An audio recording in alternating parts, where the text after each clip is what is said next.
무엇인지를 한 번 더 생각하고 주께 더 가까이 나아갔으면 좋겠습니다. 오늘 저희가 함께 읽었던 본문은 초막절 끝날에 주님께서 성전 가운데 서셔서 외쳐 이르시는 말씀으로 시작하고 있습니다. 7장 37절을 보니까요. 명절 끝날 곧 큰 날에 예수께서 서서 외쳐 이르시되 누구든지 목마르거든 내게로 와서 마시라 라고 되어 있습니다. 주님께서 명절 끝날에 성전에 가셔서 그리고 누구든지 목마르면 나에게 와서 마시라 라는 정말 우리 심령을 울려주는 말씀을 선포하고 계시지요. 예, PPT는 잠시 끄셔도 됩니다. 예. 거기 계십니다. 그런데 말입니다. 여기서 우리가 명절 끝날이라는 그 말씀에 우리가 조금 더 귀를 기울일 필요가 있다라는 거죠. 여러분 알고 계시죠? 지금 우리가 계속적으로 말씀을 전하면서 예수님께서 초막절이라는 절기 가운데 말씀을 전하고 있었다라는 거 알고 계시라 생각합니다. 그런데 초막절에 주님께서 그 명절 끝날 쯤 목마른 자 내게 오라. 그리고 그 다음 절에는 생수를 내가 주겠다라는 얘기를 한단 말입니다. 그러면 초막절과 목마름과 생수가 어떤 연관이 있을 것이고 주님께서 어떤 이유를 가지고 이 말씀을 하고 있다라는 것을 우리가 알 필요가 있죠. 물론 우리가 주님은 생수의 근원이시니 주님으로 넘쳐나는 은혜를 누리면 된다. 이렇게 해석해도 큰 문제는 없습니다. 그러나 저희는 거기서 조금 더 나아가서 정말 예수님께서 무슨 얘기를 하고 있었는지를 더듬어 찾아가 봤으면 좋겠어요. 그러기 위해서는 초막절이라는 절기 자체를 조금은 이해할 필요가 있습니다. 지금 주님께서 초막절에 굉장히 많은 말씀을 하고 계시거든요. 사랑하는 우리 가운데 식구 여러분, 초막절이 어떤 절기인지 아십니까? 말 그대로 초막절이죠. 초막을 치는 절기. 그러면 이 텐트를 친다는 말이 될 것인데 텐트는 왜 쳤을까? 사실 이 절기는 출애굽기를 하는 과정 속에 이스라엘 백성들이 광야에서 40년을 사는 동안 초막을 치고 텐트를 치고 살았던 것에 대하여 하나님 앞에 그 기억을 올려드리고 우리 인생이 어떤 삶의 여정인지를 주께 곱씹어서 주님께 더 가까이 나아감을 인식할 수 있도록 깨닫게 해주는 절기라는 사실입니다. 그래서 초막절이 되면은 이스라엘 백성들은 광야 40년을 기억하면서 텐트를 치고 주님께 더 가까이 나아갔다는 거죠. 근데 초막절이 참 재밌는 게 절기를 지키는 날짜를 보게 되면 이날은 이스라엘 백성들이 가을 추수를 마치는 절기와 동등하다는 것을 알게 됩니다. 실제로 이제 성경을 보면 초막절은 7월 15일에 지킨다고 말씀이 되어 있죠. 그러나 7월 15일이라는 것은 오늘날 우리가 생각하는 그레고리역 양력과 다릅니다. 종교력으로 7월 15일이고 우리 절기로 따지면 9월 15일쯤 됩니다. 그렇다면 아마 추석 은거지가 되겠지요. 그러니까 우리나라도 9월 이제 보름이 되면은 절기를 지키듯이 음력으로 우리도 이스라엘 백성들도 이렇게 추수가 끝나는 시점에 이렇게 초막절을 지켜 나아간다는 거죠. 사실 의미와 절기 자체의 날짜가 실제적으로 매치가 잘 안 되는 것도 사실입니다. 여러분 추수가 끝나는 날 왜 주님께서는 초막을 치고 광야 40년을 기억하며 하나님께 더 나아가라 하셨을까요? 사실 추수절이라는 것은 축제날 아닙니까? 한 해의 그 결실을 기뻐하고 즐거워하는 날인데도 오히려 척박하고 힘들었던 40년을 기억하며 너희가 텐트 치고 사는 인생이었음을 잊지 마라라는 것은 매치가 안 되죠. 그래서 실제로 초막절은 하나님께서 두 가지 큰 목적을 가지고 주신 거라 생각해 볼 수 있는 것 같습니다. 첫 번째는 말 그대로 이 농번기, 농사가 끝난 그 시점에 이 초막절을 지냄을 통하여 공급함, 모든 먹고 사는 문제의 근원이 누구인지를 기억하기 위하여 이 절기를 그때 줬다는 거죠. 광야 40년간 아무것도 없을 때도 하나님은 먹이고 입히셨다는 거죠. 동일하게 너희가 추수를 하고 먹고 마시는 그날에 이 추수를 하게 하시고 너희의 생명을 연장시키며 그 길 가운데 주님으로 이끌어 가게 하는 분이 하나님을 잊지 마라라는 뜻 안에서 초막절이 추수절과 연관시켜 주셨다는 겁니다. 그런데 실제로 이스라엘의 절기들을 보면 다 이 추수와 연관되어 있다는 것을 금방 알 수 있어요. 유월절도 그렇고요. 오순절도, 맥추절도 그렇고, 오순절 곧 맥추절, 그리고 오늘 초막절도 그렇고, 보리추수 아니면 뭐 밀추수 아니면 어떤 이제 새해와 연관되어서 이렇게 추수와 연관되는 관점으로 주님께서 이 절기를 주고 있다는 겁니다. 그래서 1차적으로는 모든 것의 공급함이 주님이다라는 것을 깨닫게 해주기 위해서 종교력으로 7월 15일, 그러나 우리로 표현하면 9월 15일 날 지키게 하셨습니다. 그런데 말입니다. 실제로 이날 왜 주님께서 이 절기를 지키게 하셨는가? 죄 짓지 말라고 추수절을 이날 이제 초막절을 허락했다는 거죠. 아시다시피 이스라엘 백성들이 광야를 떠나고 가나안에 정착하는 그날부터 그들은 농사를 짓기 시작했습니다. 그리고 농사를 짓는 그 순간부터 그들은 그 지역 토속신과 연관된 여러 절기에 빠질 수밖에 없었어요. 이 실제로 초막절을 지키는 그날 가나안 땅에서는 바알과 아세라를 숭배하는 절기와 매칭이 되어 있습니다. 그래서 주님께서 뒤집은 거예요. 너희는 그 땅에 들어가서 가나안 족속들을 지켜보면서 비와 그리고 공급함이 바알이 주는 것이 아닌 하나님이 주는 것을 잊지 말아라. 그래서 허투라도 우상 숭배 절대 해서는 안 된다. 그래서 너희가 광야 생활을 끝내고 하나님의 약속한 땅에 들어왔음을 잊지 말아야 하기 때문에 초막을 지어라. 그러면서 하나님께서는 우상을 멀리하고 하나님께 나아가라는 뜻을 전달하기 위하여 초막절을 절기 가운데 이렇게 추수절과 연관시켜줬죠. 그러면서 대의적인 결국 가장 큰 목적은 우리 인생 자체가 나그네다. 너희 먹고 사는 문제뿐 아니라 너희가 살아가는 이 땅은 결국 스쳐 지나가는 것이니 나와 함께하는 그날을 위하여 나와 동행하자. 그래서 세상에 너무 과도한 집착하지 말고 일주일이지만 텐트 치고 너희 스쳐 지나가는 인생의 소망이 아닌 영원한 하나님께 나아가는 그 꿈을 꾸자. 이스라엘 백성들이 40년간 하나님의 꿈꾸는 나라를 향해 나아갔듯 너희도 동일하게 지금 눈에 보는 땅이 아닌 영원한 그 나라를 위해 나아감을 잊지 아니하고 함께 그것을 기억하자라는 게 초막절의 진실된 의도였죠. 그런데 말입니다. 이렇게 절기가 정해지고 난 다음에 이스라엘 백성들은 이 절기를 참 열심히 지켰습니다. 그런데 안타깝게도 주님께서 의도했던 바와는 다르게 조심하라고 했던 그 실수들을 이스라엘은 계속 반복하기 시작합니다.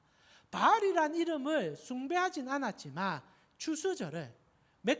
초막절을 추수절로 인식했고 그들이 먹고 사는 문제가 아닌 하나님 앞에 거루하고 살아가는 나그네 인생임을 잊어버리고 오로지 축제, 기뻐하는 축제로만 텐트만 쳐놓고 마음껏 살아가는, 마음껏 먹고 마시는 절기가 되어버렸죠. 그리고 결과적으로 이스라엘은 하나님의 진노 가운데 우상 숭배의 결과물로 나라가 망하게 되었습니다. 그리고 이제 이스라엘 백성들 초막절을 못 지켰죠. 초막절은 성전에 가서 일주일간 성회를 지키면서 첫날에 끝날에 번제를 드리고 그리고 마지막 그 한 6일 7일간은 텐트 치고 살아야 되는데 갈 곳이 없어졌습니다. 그런데 은혜가 있었죠. 하나님께서 이스라엘 백성들을 망하게 한 다음에 다시 회복시켜줬어요. 고레스라는 왕을 통하여. 그리고 다시 이스라엘로 돌려보냅니다.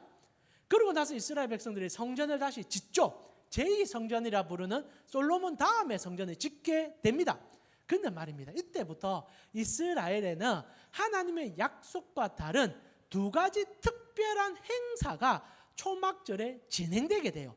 이걸 알아야 예수님께서 왜 생수와 연관되어 그리고 나중에 불과 연관되어 설교를 하게 되셨는지를 이해하게 돼요. 이스라엘 백성들이 한번 나라가 망한 다음에 회복을 경험하고 난 후 다시 성전에서 초막절을 지키는데 그들이 두 가지 희한하다기보다는 소망을 담아서 하는 것이 있는데 첫 번째가 뭐냐? 물축제를 열었다는 겁니다. 물축제.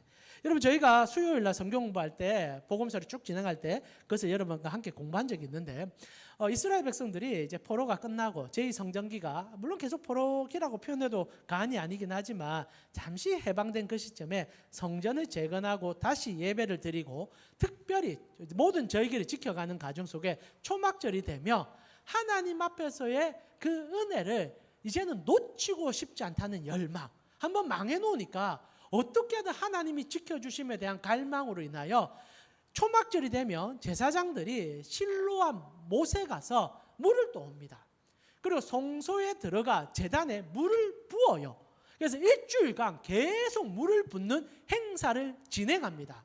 그러면서 하나님께서 이 민족에게 물을 주실 것이다, 넘쳐나는 물을 주실 것이다 라는 얘기를 하면서 그 백성을 위로하고, 그리고 그 위로를 통하여 그들의 마음에 하나님의 풍만함을 전달하고자 했다는 거죠. 그들이 왜 물을 부었을까요? 성경에 나오지도 않는 말이지만 동일하게 이스라엘 백성들이 광야 생활할 때 여러분 기억하시죠? 하나님은 그 백성들에게 물을 주셨습니다. 광야에서 전혀 물을 얻을 수 없는 곳에서 생수는 터져 나왔고 그들은 그 생수로 연명할 수 있었다는 거죠. 동일하게 한번 망했던 그들에게는 하나님의 절대적인 은혜가 너무나 필요하다라고 생각했고 그것을 상징적으로 보여주기 위하여 성전에서 물을 쏟아내면서 그 물이 너희에게 흘러갈 것이다, 성소에서 시작된 물이 너희 가슴을 뚫고 너희의 피로를 채우며 두 번 다시 망하게 하지 아니하리라 라고 선포하며 그들을 위로하는 절기가 되어버렸다는 거예요. 그러면서 두 번째로 이렇게 물을 붓는 것은 포로기에 있었던 선지자들의 고백 가운데 물과 연관된 예언이 있기 때문입니다. 여러분, 에스겔이라는 선지자가 포로기 때 끌려갔다가 얼마나 거대한 예언들을 쏟아냅니까? 그러나 에스겔의 마지막 예언을 보게 되면 성전에 물이 쏟아져 나온다는 예언으로 그의 예언을 끝냅니다. 성전 안에서, 성소에서 물이 터져 나와 그 물이 모든 사람들의, 특히 이제 선지 에스겔에게 무릎부터 그리고 허리까지 그리고 온몸을 뜯을 뿐 아니라 온 세계로 뻗어 나아가 만물이 소생하게 되는 환상을 보게 돼요. 에스겔 47장인데요. 에스겔 47장을 보게 되면요, 47장 1절에 그가 나를 데리고 성전 문에 이르시니 성전의 앞면이 동쪽을 향하였는데 그 문지방 밑에서 물이 나와 동쪽으로 흐르다가 성전 오른쪽 제단 남쪽으로 흘러 내리게 되면서 온 세상을 향하여 퍼져 만물을 소생시킨다라는 얘기를 합니다. 자, 이 말은 히브리인들에게는 어떻게 이해됐냐면 다시 성전이 재건되며 하나님께서 이 성전에 그 생명의 생수를 공급시킴으로 이스라엘이 메시아의 왕국을 이루게 될 것이다. 모든 민족을 그의 발 앞에 두고 우리가 다시 한번, 물론 그런 적도 한 번도 없었지만 온 세계를 지배하는 영광의 나라가 될 것이다 라는 전혀 성경과 맞지 않는, 에스겔은 그런 의도로 얘기한 게 아닌데 자신들만이 해석을 했고, 그래서 민족 메시아라 부르는 통치자 메시아를 기다리는 과정 속에 메시아 신앙 사상이 성소에 물을 들이붓는, 하나님이 임재하는 게 아니라 자기들이 물을 들이부음으로 에스겔의 예언을 성취함을 이스라엘 백성들에게 보여줬다는 거예요. 그래서 성소에서 물을 들이부어서 실로암에 들어와서 그 물이 실제로 얼마나 작은 물이겠습니까? 쫄쫄쫄 흘러가지고 끝나지만은 예언을 이루어주는 계시다라고 얘기하면서 이 물이 온 세상 로마를 다듬어서 이스라엘을 온 땅에 가장 위대한 민족 다시 만들어줄 거야 라고 선포하는 절기가 초막절이 되었다는 겁니다. 그리고 이제 우리가 다다음 주 좀 보게 되겠지만 아침에는 물축제, 그리고 저녁에는 불축제를 합니다. 초막절에 하나님께서 불기둥으로 그 백성을 이끌어줬지 않습니까? 그래서 물로 인도해주고, 구름이지만은 물로 인도해주고 불로 인도해준다 이래가지고 밤만 되면 불로 축제를 열었어요. 근데 아이러니한 게 뭔지 아십니까? 물로 축제를 여는데 사람들이 오로지 기복에만 몰입하는 거예요. 초막절의 핵심은 하나님 앞에서 이 땅의 소망이 아닌 주님의 나라를 소망하기 때문에 세상의 것을 초계같이 여기고 주님으로부터 나오는 것을 먹고 마심을 각오하고 결단하여 우리의 인생은 초막을 치고 사는 것과 같다. 지금 내가 100평, 200평 집을 가지고 있어도 이거는 한 방에 날아갈 수 있는 것이다. 하나님만 믿고 나아가자, 믿고 나아가자. 그것을 결단해야 되는데 물을 들이부음으로 하나님 복 주세요, 하나님 살려주세요, 살려주세요라는 기도는 우리가 할 수 있죠. 그런데 하나님 내 아파트 평수 늘려주세요, 내 좋은 어떤 일 시켜주세요. 그게 전부가 되어버린 이스라엘 백성이 되어버립니다. 그래서 물축제 열면서 음행의 죄를 얼마나 많이 저지른지 몰라요. 밤이 되면 불축제 엽니다. 구름기둥, 불기둥을 상징으로 보이니까 청년들이 막 미친 듯이 나와서 즐거워하는 거예요. 오늘날 크리스마스와 똑같지 않습니까? 여러분, 주님께서 어떻게 오셨습니까? 구유의 가장 낮은 모습으로 왔어요. 그런데 크리스마스, 요즘 아예 그 흔적도 사라지긴 하지만은 가장 화려하고 가장 아름답고, 그리고 연인들이 사랑을 고백하는 날, 그래서 가장 즐기기 좋은 날, 연휴. 그래서 요즘 이제 서구 사람들은 헐리데이로 그냥 통칭해서 예수 탄생은 노는 날이다라고 얘기하는 그런 지경에 이르렀지 않습니까? 이렇게 초막절이 똑같이 변질된 거예요. 그래서 예수님께서 초막절 끝날에 물을 들이붓고 있는 제사장들이 쳐다보면서 얘기한 겁니다. 내가 생수의 근원이야. 더 이상 물 붓지 마. 물 붓는다고 너희 마음이 시원케 되더나. 히브리인들이 물을 왜 붓습니까? 목마르니까 부은 거예요. 더 받고 싶고, 더 채우고 싶고, 더 넘쳐나고 싶어서 물을 들이부었는데 해가 지나면 지날수록 더 목마른 겁니다. 안 채워지는 거예요. 그러니까 더 모여서 막 발광하듯이 축제를 열고 막 기뻐하는데도 늘 목마른 겁니다. 그래서 예수님이 서서 얘기합니다. 더 이상 붓지 마. 부어서는 안 돼.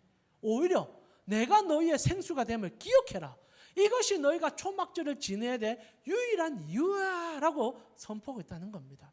실제로 우리 사랑하는 가운 식구 여러분, 초막절이라는 것은요, 오히려 예수 그리스도의 우리에게 오심을 가장 강렬하게 보여주시는 증거와 같습니다. 예수님께서 변화산에서 내가 너희 가운데 거한다라는 말을 하신 적이 있습니다. 그때 스케아노라는 단어를 쓰게 되는데 이 단어는 텐트를 친다는 단어와 동일해요. 예수님께서 우리 가운데 온 거는 그의 몸으로 장막이 되어 우리를 거류시키고 그분이 약속한 나라까지 끌고 가기 위해서 오신 거죠. 그래서 초막절 전체는 예수님이 우리 가운데 오심을 증명하고 증가하는 날임을 여러분이 기억할 필요가 있다는 겁니다. 자, 그렇다면 왜 예수님께서는 초막절 한가운데 이렇게 절기가 엉망진창이 되어서 오히려 이스라엘 백성들이 망하기 전보다 더 심각한 축제 자체로 만들어서 예수 그리스도, 하나님은 사라지고 자기들의 욕망이 표출구가 된 이 상황 속에서 물로 그들에게 경계하심을 주며 오히려 예수 그리스도께 나아가게 하셨을까? 여기서 우리는 예수님께서 이 광야, 이 초막을 짚고 살아가는 여정 속에 물로 그들에게 보여준 상징적 요소를 이해할 필요가 있다는 거예요. 사랑 우리 가운 식구 여러분, 초막절을 진짜 이해하려면 이 물이 필요합니다. 물에 대한 이해가 있어야만 해요. 그래서 어찌 보면 초막절날 물을 들이붓는 것은 나쁜 일은 아닙니다. 그러나 그게 변질된 게 문제겠죠. 그렇다면 우리는 오늘 예수님의 설교 중에 초막절과 물을 연관시키는 예수님의 의도를 정확하게 파악하고 주님께 나아갈 필요가 있을 거라 생각이 듭니다. 그럼 사랑하는 우리 가운 식구 여러분, 초막절과 그리고 이 광야 생활은 물과 어떤 연관성이 있습니까? 여기서 여러분 조금 구약의 지식이 필요하기 시작할 겁니다. 여러분, 실제로 광야 여정 이스라엘 백성들이 초막을 치고 살아가는 동안 이스라엘 백성들은 늘 물과의 싸움을 경험할 수밖에 없었습니다. 상식적으로 광야에서 물이 어디 나오겠습니까? 그러니까 늘 이 투쟁적으로 물과 싸움하는 이스라엘 백성들의 모습이 자주 나와요. 제일 먼저 이스라엘 백성들이 물로 시험받은, 물로 어찌 보면 괴로움을 당한 것은 출애굽을 시작하자마자 일어난 일이었습니다. 여러분, 출애굽기 15장을 보게 되면 출애굽을 하자마자 그들은 신광야에 도착하게 됩니다. 광야에 도착했는데 물이 없어요. 당연히 장정만 60만, 그럼 한 인구의 수가 한 200만 되는데 그들이 먹을 물이 어디서 나오겠습니까? 여러분, 우리 부산시 인구가 한 300만 됩니까? 300만 조금 넘는 걸로 알고 있는데 그 정도 인구가 지금 물을 소모하려면 우리 같은 경우에는 그래도 부산은 수자원이 풍부해서 괜찮은데 하루에 우리가 쓰는 물을 생각해 보십시오. 그럼 이스라엘 백성들이 광야에 나가서 물팜 하나 없는데 그 200만이 물을 쓰려고 한다면 하루에 뭐 어마어마한 수천 톤이 필요할지 모릅니다. 그럼 그 물은 다 어디서 나오는 겁니까? 당연히 물이 없죠. 필요하죠. 나가자마자 물로 시비가 붙을 수밖에 없게 됩니다. 그리고 그들이 제일 먼저 이제 물로 막 괴로워할 때 이제 어느 이제 오아시스 같은 이제 호수를 만나게 됩니다. 근데 그 물이 독이 들어있는 거예요. 못 먹는 물입니다. 썩은 물이 있었던 거죠. 그러자 모세가 이제 이스라엘 백성들을 쳐다봅니다. 그리고 이스라엘 백성들은 그래도 광야에 나오자마자 물을 만나니까 참 좋아했는데 못 먹는 물임을 알고 신음합니다. 그리고 원망이 하나님과 모세를 향하여 터져 나오기 시작하죠. 어떻게 보면 우리 인생과 똑같지 않습니까? 믿고 나아갔는데 없는 거예요. 실제로 내가 생각하기에 저거 물이라 생각했는데 썩은 겁니다. 그리고 못 먹는 거예요. 이게 우리의 목마름 아닙니까? 영적 목마름. 있다고 생각하는데 실제로 없어서 더 괴로운 거. 그래서 더 넓히고 더 채우듯이 이스라엘 백성들이 처음으로 만난 썩은 물은 그들의 인생 여정 자체를 보여주는 바로미터와 같았습니다. 그런데 그때 어떻게 됩니까? 민수기 15장을 보니까 모세가 나무를 던지게 되죠. 출애굽기 15장 23절부터 25절을 보니까 이렇게 되어 있습니다. 마라에 이르렀더니, 마라란 것은 쓰다는 뜻이죠. 마라에 이르게 됩니다.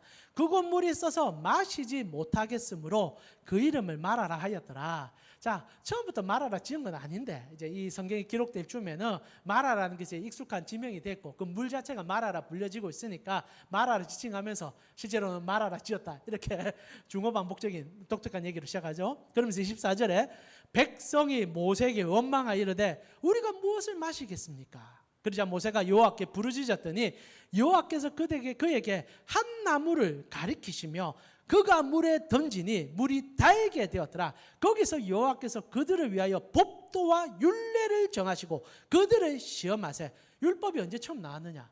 시내산이 아닌 거예요. 나무를 던지는 날 법도와 율례가 나와요. 이해가 됩니까? 아직 법도와 율례를 준 적이 없어요. 근데 나무를 던지는데 그게 법도와 율례가 나온다고 얘기해요. 그리고 그들을 시험한다고 얘기합니다. 어떤 시험일까요? 이게 초막절의 시험이죠. 그리고 이르시되 너희가 너희 하나님 나 여호와의 말을 듣고 순종하고 내가 보기에 의를 행하며 내 계명에 귀를 기울이며 내 모든 규례를 지키며 내가 애굽 사람들에게 내린 모든 질병 중에 하나도 너희에게 내리지 아니하리니 나는 너희를 치료하는 여호와다. 내가 율례를 준다. 나무를 던짐으로 율례를 주는데 그것 잘 지키며 내가 너희를 치료해 주겠다라고 얘기합니다. 그러나 이스라엘 백성들은 처음부터 끝까지 이 율례를 한 번도 지킨 적이 없죠. 그러면 이 얘기는 뭡니까? 우리가 이제 예수 그리스도로 다시 한번 관통되면서 이 얘기를 알게 되지 않습니까? 이 얘기는 물이란 말은 제가 여러분과 성경 공부를 끊임없이 하면서 시각을 바꾸는 것이다 라는 얘기를 전달해 드렸잖아요. 이 아인이란 단어가 샘이란 단어와 눈이란 단어와 동음이어다. 그래서 하나님께서 너희의 눈을 좀 바꿔야 된다. 광야 생활하려면 너희 보는 것을 보는 것으로 인식할 게 아니라 내가 보여주는 것을 봐야 한다. 그게 나무야 라고 얘기하고 나무가 율법을 정하고 나무가 법이 되어 그 나무를 제대로 지켜나가면 너희 살게 될 거야 라는 얘기를 시작으로 준다는 거죠. 근데 우리 이제 얘기를 알지 않습니까? 이 나무가 뭡니까? 그분께서 우리를 위하여 달려 돌아가신 그 나무, 십자가죠. 우리 인생의 생수에 그분이 우리에게 몸을 던져 들어가는 날 우리가 단물이 되어 주님으로 바라보는 눈의 변화가 일어나 예수를 온전히 쫓을 수 있다. 자, 광야의 첫 시작은 초막을 치는 이유는요, 예수를 보기 위함이었다는 거예요. 그들이 텐트를 치고 40년 살아간 것은 예수를 경험시키기 위함이었다는 겁니다. 여러분이 인생을 왜 사는 줄 압니까? 주님께서 구원받은 자녀라며 지금 당장 데려가면 얼마나 좋습니까? 근데 왜 지겨운 이 세상을 살아가야만 합니까? 예수를 이 땅에서 경험시켜 하나님의 나라를 보여주고 싶어 하기 때문입니다. 이건 우리가 하나님의 신비이기 때문에 다 이해할 수는 없지만 여러분이 이 땅을 살아가면서 여러분의 연수송에 예수로 살아가는 경험들은 하나님 나라의 별것같이 빛날 하나님의 상급이요 유일한 도구일 것입니다. 그 일을 위하여 여러분에게 인생을 허락하신 것 아니겠습니까? 나아가 그 인생 속에 아직도 주님을 모르는 자들에게 복음의 빛을 전하라 부른 거 있죠. 그래서 광야가 시작되자마자 이 마라라는 샘에 나무를 던짐으로 치료의 하나님을 만나게 해주고 있습니다. 그런데 히브리인들 아직 잘 몰라요. 아, 나무를 던지니 사는구나. 이 정도 수준입니다. 그러고 나서 여러분 알게 되는 게 뭔지 아십니까? 더 이상 물에 대한 불평이 사그라들었다는 거예요. 여러분 총 성경을 보면 물과 다투는 사건이 3번 정도밖에 안 나옵니다. 사람들 3번이 크다고 생각하는데 제가 아무리 읽어봐도 3번이 작은 것 같아요. 40년간 3번밖에 없습니다. 그럼 나머지는 물을 어떻게 공급받은 겁니까? 여러분 이스라엘 백성들이 보통 사람들입니까? 조금만 기분 나빠도 대드는 인간들인데 40년간 크게 싸운 게 딱 3번밖에 없어요. 그러면 여러분 어떤 결과가 유출됩니까? 마라에서 이 일을 경험하고 나중에 여러분 르비딤에서 한 번 더 경험하며 마지막 이제 마지막으로 한 번 더 반석을 두 번 치는 그 이제 가데스 바니아 사건 외에는 물로 다투는 얘기가 거의 나오지 않습니다. 자, 무슨 얘기입니까? 물이 공급됐다는 얘기예요. 물이 계속 공급됐다는 겁니다. 도대체 이해가 안 가죠. 여러분, 광야에서 물이 어떻게 나옵니까? 물이 어떻게 나와요? 그런데 우리가 유추해 보면요, 하나님께서 구름 기둥과 불 기둥으로 인도할 때 수자원을 따라서 이동했다라는 유추를 해볼 수 있습니다. 그러니까 물을 마실 수 있겠죠. 그리고 나아가 두 번째 해석으로 보게 되면은 하나님이 그들을 쫓아다니면서 계속 물을 터져 나오게 해준 거예요. 그렇다면 40년 동안 물의 필요성을 그렇게 절박하게 못 느끼고 있었다는 것은 하나님께서 그들의 일상에 보이지 않는 은혜를 통하여 그들도 못 느낄 정도로 하나님의 은혜를 공급시켰다는 겁니다. 이게 성도들의 은혜죠. 성도들의 은혜예요. 여러분, 우리가 인생 가운데 고난을 만나야 하나님을 경험한다 얘기하는데 아니에요. 일상 속의 도움을 제대로만 볼 수 있으며 정말 지하수가 나를 쫓아다니고 있구나, 이거 알게 된다는 거예요. 근데 하나님께서 왜 한 3번 정도 크게 물을 끊으시고 그들로 눈을 뜨게 만든 이유가 뭡니까? 이게 성경의 주목적이죠. 예수 깨닫게 해주기 위함이었다는 겁니다. 그래서 15장에 처음으로 광야에 나아가자마자 나무 보여주면서 이제 나무로 너희를 구원케 할 거야 라고 던진 다음에 두 번째 그들이 물 문제를 만났을 때 더 이 복음의 은혜가 진보됩니다. 두 번째 이제 신광야에서 하나님께서 물을 또 일순간 끊어버립니다. 이스라엘 백성들이 하루만 물 끊어줘도 사람들 난리 나잖아요. 또 난리가 났습니다. 그러자 모세에게 이상한 것을 요구해요. 그것이 출애굽기 17장이죠. 17장 6절부터 보니까 이런 얘기가 나옵니다. 내가 호렙산에 있는 그 반석 위 거기서 내 앞에 서리니 너는 그 반석을 치라. 그것에서 물이 나오리니 백성이 마시리라. 모세가 이스라엘 장로들의 목정에서 그대로 행하게 됩니다. 그러고 나서 그곳을 마사 무리바라 불렀으니 이스라엘 자손이 다투었고 또는 여호와를 시험하였으므로 우리 중에 계신가 안 계신가 하나님을 시험했다. 그런 장소로 얘기하고 있습니다. 자, 두 번째 물이 끊기자 어떤 일을 합니까? 하나님이 반석 위에 내가 서 있을 거니까 나를 쳐. 나를 치면은 물이 그 생수에서 터져 나아갈 거야 라고 얘기한 겁니다. 하나님이 우리를 위하여 맞아주시는 걸 보여주는 거예요. 공급함의 끊으심이 하나님이 매맞는 것을 보여주기 위함이 성경에서 드러나고 있다는 겁니다. 나중에 이 얘기들은 이사야를 통하여 선지자를 통하여 매맞는 그리스도로 다시 한번 예언이 증가됩니다. 히브리인들에게 다 알아듣는 거예요. 반석에서 우리 대신 하나님의 사랑하는 자녀가 두들겨 맞고 그 맞음을 통하여 생수에서 반석에서 물이 터지구나. 그래서 우리가 평소에 살아갈 때 마셨던 물 그냥 공급된 게 아니라 하나님이 우리 대신 맞아주심으로 나온 거구나 라는 것을 깨닫게 만들었다는 겁니다. 근데 아이러니하게 이 사건은요, 또한 그의 시조되는 야곱이 약복 나루터에서 경험한 사건과 거의 비슷하지 않습니까? 야곱이 하나님과 씨름을, 천사 아니에요. 하나님과 씨름을 합니다. 사람의 모습으로. 저는 그분이 예수님이라고 생각합니다. 왜냐하면 성경은 천사란 말이 없고 하나님 그분 그 자체로 다루고 사람이라고 정확히 지칭을 하기 때문입니다. 사람으로 오신 하나님은 예수님밖에 없잖아요. 그러니까 구약에 나타난 시공간을 초월하신 언약의 구주 되신 예수님이 야곱과 씨름을 하죠. 근데 야곱이 맞죠? 못 이기지 않습니까? 하나님께서 계속 씨름하다가 한두 뼈를 쳐버려요. 그래서 절뚝절뚝 하는데 해가 떨 쯤 되니 하나님이 뭐라고 얘기합니까? 갑자기 턱 쓰러지는 거예요. 그러면서 야곱에게 이야 네가 나를 이겼다. 그리고 이름을 줍니다. 이스라엘이라 해라. 네가 하나님과 겨루어 이긴 자다. 그게 지금 이스라엘의 이름 아닙니까? 하나님과 겨룬 자. 그래서 이긴 자. 언제 이겼습니까? 언제 겨뤘습니까? 못 이겨서 완전히 용을 쓰다가 하나님이 져주셨잖아요. 근데 지칭하기를 이겼다 지칭해 주는 겁니다. 이 무리바 사건도 똑같잖아요. 물이 없는데 하나님이 대신 맞아서 물 터주면서 너희가 나를 시험한 거야. 근데 하나님께서 그 시험에 오히려 자기 몸을 찢으셔서 우리에게 그 은혜를 주심을 보여주고 있지 않습니까? 결국 두 번째 광야 여정 속에 그들이 물을 보게 된 것은 하나님이 우리에게 찢어주심으로 물을 주는 거나라는 것을 경험하게 되는 거죠. 그리고 마지막 물로 테스트할 때 딱 이스라엘 백성들이 이제 가나안 땅에 들어가기 직전에 이 일이 또 일어납니다. 모세도 이제 마지막 이제 여정을 두고 가나안 땅에 한 발짝만 더 들어가면 되는 그 순간에 하나님이 갑자기 물을 끊어버려요. 이 가나안 땅에 들어가는 순간에. 그리고 이스라엘 백성들이 난리가 납니다. 이제 눈앞에 두고 있으니까 더 난리가 난 거예요. 근데 그때 하나님이 모세에게 반석을 쳐라, 그 얘기를 똑같이 합니다. 근데 모세가 실수를 해요. 이게 얼마나 거룩한 은혜인지 모릅니다. 민수기 20장 넘어가니까 이제 딱 이제 정말 가데스 바네아에서 마지막 가나안 땅을 눈앞에 두고 이제 들어가려고 하는 시점에 갑자기 물이 안 와요. 그리고 이런 얘기가 시작됩니다. 민수기 20장 10절부터 보니까 모세와 아론이 회중을 그 반석 앞에 모으고 모세가 그들에게 이르되 반역한 너희여 들으라.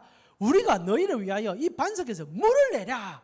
자, 모세하고 아론이 자신들이 물을 내는 것처럼 얘기를 시작합니다. 그러면서 11절에 모세가 그의 손을 들고 그의 지팡이로 반석을 2번 때리니 물이 많이 솟아나므로 회중과 그 짐승이 마십니다. 그런데 12절에 너무 충격적인 얘기가 나오죠. 여호와께서 모세와 아론에게 이르시되 너희가 나를 믿지 아니하고 이스라엘 자손의 목전에서 내 거룩함을 나타내지 아니한 거로 너희는 이 회중을 내가 그들에게 준 땅으로 인도하여 드리지 못할 것이다. 모세, 아론, 너희는 하나님이 약속한 그 땅에 못 가. 이게 물과 연관되는 거죠. 자, 물을 3번째 끊었을 때는 모세와 아론이 가나안 땅에 못 들어감을 보여주기 위해서 물을 끊었다는 거죠. 결과적으로 보면은. 그리고 이스라엘 백성들의 패역도 함께 보여준다는 겁니다. 근데 여러분 아시죠? 모세가 어떻게 됩니까? 결국 가나안 땅에 못 들어가요. 그 모세라 산에 올라가 가지고 쳐다보면서 아마 울면서 마지막을 정리했을 겁니다. 시편을 보면요, 그때 모세가 얼마나 마음 아픈지 다 나와요. 다 얼마나 가고 싶었겠습니까? 근데 못 가요. 결국 하나님은 안 데려가 줍니다. 근데 성경을 보니까 그 모세가 가나안 땅에 들어가 있어요. 그게 언제입니까? 예수님이 변화산에서 변화되었을 때, 신성을 그들에게 보일 때, 모세와 엘리야와 예수님께 대화를 나누는데 모세가 서 있는 자리가 가나안 땅 아닙니까? 물을 2번 자기 욕망으로 치는 바람에 못 들어갔는데 모세가 예수 붙잡고 들어갔잖아요. 결국 3번째 물로 통하여 우리에게 가르쳐 주는 게 뭡니까? 모세와 함께 못 들어간다는 얘기 아닙니까? 아론과 함께 못 들어간다는 얘기죠. 율법으로는 구원받을 수 없다. 너희의 행위로, 너희의 자랑으로, 너희의 소유로는 절대 약속의 땅에 못 들어간다.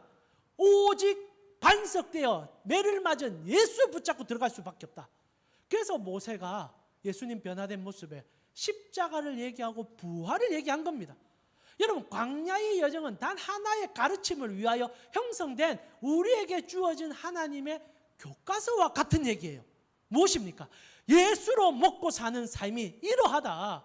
근데 우리가 깨닫지 못하니까 하나님이 물을 끊어요. 그리고 보여줍니다. 예수 십자가를. 그래서 오늘 초막절에 예수님이 나타나 얘기하는 거예요. 바울은 이 사실을 너무 잘 알았습니다.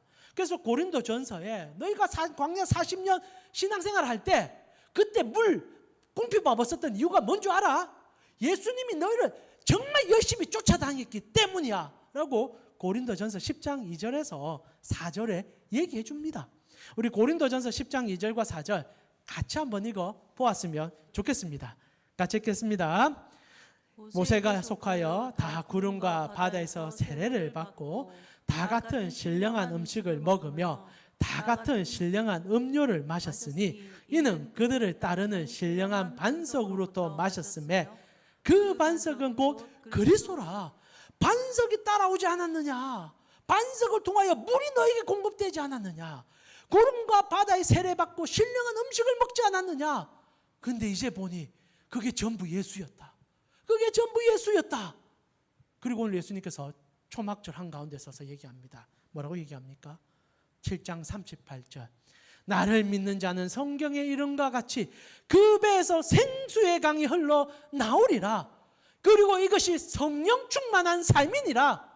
우리가 예수 믿는 그날 우리 안에 성령이 들어와 우리로 예수로 알게 해주시고 예수로 먹게 하시고 예수로 나아가게 해줬다라고 오늘 예수님이 초막절에 얘기하고 있는 거예요. 인생은 광야입니다. 여러분은 지금 이스라엘 백성들이 40년 걸어갔던 40이 뭡니까? 인생 자체 아니에요. 동서남북 세상을 얘기하는 숫자를 10을 채워서 우리 인생 자체를 표현합니다. 광야 40년은 곧 여러분의 인생 자체예요. 척박하고 목마릅니다. 아무리 물을 들이마셔도 매일 목마릅니다. 인생 가운데 만족하면 하루면 이틀 밤에 끝나버립니다. 3일째 되면 그 만족함은 사라지는 인생입니다. 근데 예수님 우리 가운데 오셔서 말씀하는 거예요.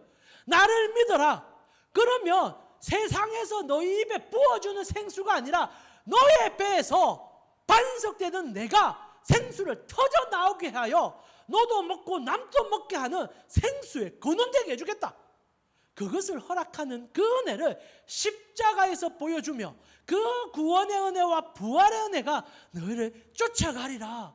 이게 초막절날 예수님이 우리에게 해주신 이야기라는 겁니다.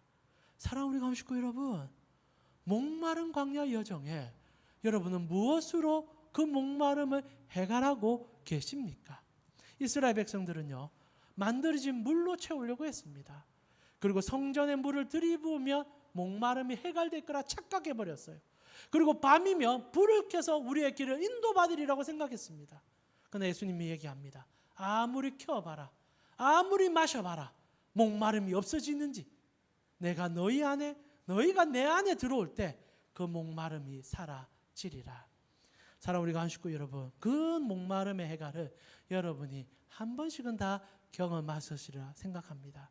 그러나 히브리인들처럼 때로는 우리가 삶에 너무 바빠서 우리 삶의 지침으로 인하여 오히려 지쳤기 때문에 생수에 거느게 나아가는 게 아니라 우리가 놓아야 되는 것을, 그리고 붙잡지 말아야 되는 것을 더 붙잡음으로 더 목마른 삶을 살지는 않는지를 질문케 됩니다. 오늘 예수님께서 우리에게 하신 말을 꼭 기억해 주십시오. 목마른 자들 내게 오라. 그러면 그 성경의 이름같이 구약 성경 전체는 얘기를 하는 거예요. 그 배에서 예수를 통하여 강이 흘러 나오리라. 이번 한 주 예수님 때문에, 예수님으로 인하여 여러분의 목마름이 해결되며 오히려 여러분을 통하여 목마른 자들이 생수를 얻어먹음으로